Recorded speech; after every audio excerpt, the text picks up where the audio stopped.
En mission des services au Sud Kivu, Pacifique Okahacha, chargé des missions du chef de l'État Félix Antoine Tshisekedi, a annoncé les débuts imminents des travaux de rénovation de l'aéroport de Kavumu. C'est un plaidoyer personnel lors de la première dame de la RDC, Mme Denise Nyakeru Tshisekedi, qui vise à moderniser l'infrastructure aéroportuaire aux standards internationaux avec un élargissement de la piste de 800 mètres et la construction d'un aérogare moderne avec des implications sociales et économiques pour le bien-être de la population.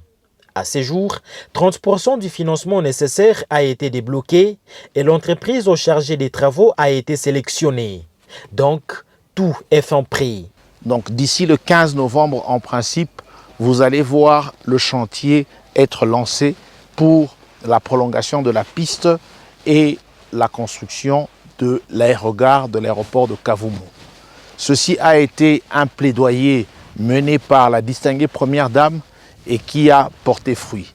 Elle a tenu et elle tient à ce que la ville de Bukavu, le Sud Kivu, puisse avoir cet aéroport qui puisse permettre de recevoir les gros porteurs et que désormais on puisse voyager à l'international à partir de Bukavu. Poursuivant son périple, Pacifique Okahacha a inspecté les travaux d'aménagement et de bitumage de la route nationale numéro 2 Bukavu-Nyamukubi sur 85 km, ainsi que la voirie structurante de Bukavu, 24,3 km, et les bretelles de la RN2, 17,7 km.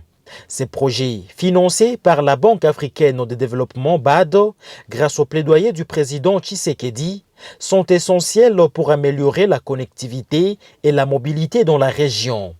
Lors de sa visite, le chargé des missions du chef de l'État Pacifique Okahacha a exprimé sa satisfaction quant à l'avancement des travaux sur la bretelle Amsar, centre de recherche IITA, 3,79 km, et l'entrée de l'UCB Kalambo, 0,58 km, où les travaux d'assainissement sont terminés et la couche de fondation est prête pour la pose de l'enrobé. Les travaux de maçonnerie générale sur les bretelles de l'INERA Mulungu, CRSN Luiro et PNKB à Chivonga progressent également bien. Les travaux vont bon train et donc on espère que d'ici la fin du mois de novembre, début décembre, le premier tronçon de la route de Amsar jusqu'au centre de recherche de Kalambo et jusqu'à l'université catholique de Bukavu, la route sera entièrement asphaltée.